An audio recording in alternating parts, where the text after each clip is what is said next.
ప్రభు యొక్క ఘనమైన నామాన్ని బట్టి ప్రతి ఒక్కరికి వందనాలు చెల్లిస్తూ ఉన్నాను.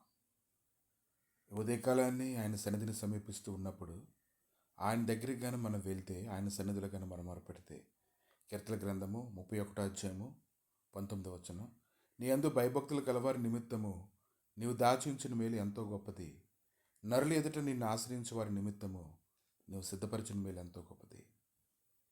ఎప్పుడైతే దేవుని యందు భయభక్తులు ఇట్లవో నువ్వు తెలుసుకుంటావో, ఆయన ఖచ్చితంగా నీ కొరకు ఎంతో మేలు దాచి ఉంచుతాడని నువ్వు ఎరగాలి. ఇంకా మనుషుల ఎదుట ఎప్పుడైతే నువ్వు ఆయన ఆశ్రయిస్తావో, ఆయనకు సిద్ధపరిచి ఉంచుతాడు, దాన్ని నువ్వు ఖచ్చితంగా నువ్వు పొందుకుంటావు. కనుక వెండి సంపాదించడం కంటే జ్ఞానం సంపాదించుకోవాలి. అపరంజి సంపాదించుకోవడం కంటే జ్ఞానం లాభం పొందాలి. కీడు వల్ల జయింపబడక మేలు చేత కీడుని మనం జయించాలి. మనుషులు నమ్ముకున్నట్టు కంటే ఆయన నమ్ముకోవడం ద్వారా, ఆయన ఆశ్రయించడం ద్వారా, రాజులు నమ్ముకున్నట్టు కంటే ఆయన ఆశ్రయించడం ద్వారా, యవ్వన కాలంలోనే ఆయన కాడు మోయడం మనకెంతో మేలు. కనుక ఈ దినాన నీ యందు భయభక్తులు గలవారి నిమిత్తము నువ్వు దాచి ఉంచిన మేలు ఎంతో గొప్పది, నరులు ఎదుటి నిన్ను ఆశ్రయించే వారి నిమిత్తము నువ్వు సిద్ధపరిచిన మేలు ఎంతో గొప్పది. ఎంతోమందికి ఎన్నో సాక్ష్యాలు ఉన్నాయి. వారి అవసరతల నిమిత్తము, బలహీనమైన గాఢంధకారపులో ఇలాంటి పరిస్థితుల నిమిత్తము వారు ప్రయాణం చేస్తూ ఉన్నప్పుడు, ఆయన ఆశ్రయించినప్పుడు ఆయన ఎంతో గొప్ప కార్యాలను చేయడం మనం చూస్తూ ఉన్నాం. కనుక కీడి కల్పించేవారైతే తప్పిపోతారు, కానీ మేడి కల్పించేవారైతే ఆయన కృపా సత్యాలని, ఆయన ఆశీర్వాదాలని ఖచ్చితంగా పొందుకుంటారు. కాబట్టి మనం మేలు చేయడం విసుగకుండా ఉండాలి. మన అలాగే మేలు చేయాలి. అప్పుడు తగిన కాలం ముందు పంట మనం ఖచ్చితంగా కోస్తాం. కనుక మనం ఎప్పుడైతే ఆయన యందు మనం గురి నిలిపి, ఆయన యందు భయభక్తులు కలిగి ఆయన సన్నిధిలో మనం పరిగెడుతూ ఉంటామో, ఖచ్చితంగా ఆయన మనకు కొంచెం ఇచ్చినప్పటికీ కూడా దానిలో గొప్ప మేలుని మనం పొందుకుంటాం.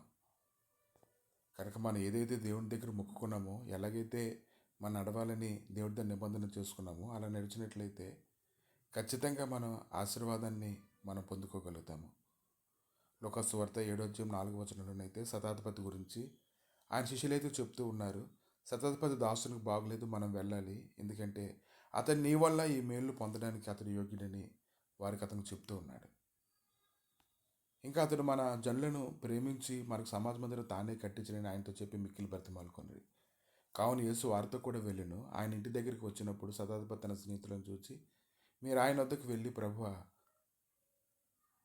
శ్రమ పుచ్చుకొని వద్దు, నువ్వు నా ఇంట్లోకి వచ్చేటకు నేను పాత్రుడను కాను, అందుచేత నీ వద్దకు వచ్చేటకు పాత్రుడని ఎంచుకోనలేదు. అయితే మాట మాత్రం సెలవిమ్ము, అప్పుడు నా దాసుడు స్వస్థపరచబడును. నేను సహా అధికారంలోకి లోబడినవాను, నా చేతి కింద సైనికులు ఉన్నారు. నేను ఒకరిని పొమ్మంటే పోను, ఒకరిని రమ్మంటే వచ్చును. నా దాసుని చేయమంటే ఇది చేయనని నేను చెప్పినట్లు ఆయనతో చెప్పుడని వారిని పంపాను.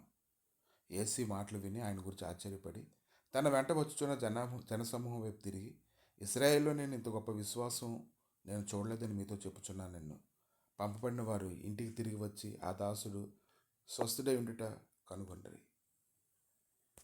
కనుక ఈ దినాన్ని ఎవరైతే దేవుడి యందు భయభక్తులు కలిగి ఉంటారో, దేవుడు ఖచ్చితంగా వారిని అన్ని విషయాల్లోని దీవించడం మొదలు పెడుతూ ఉంటాడు. వారి కొరకు ఆయన దాచి ఉంచుతాడు, తగిన కాలం ముందు అది పొందుకునేలా చేస్తారు. ప్రభా, మీ దయగలిగే నష్టాలకి సమయంలో అప్పగించుకుంటుండగా నీ యందు భయభక్తులు ఎటువో నేర్పించండి ప్రభా. నీ సన్నిధిలో పరిగెత్తడానికి గాను తగినటువంటి కృపను దయచేయండి తండ్రి.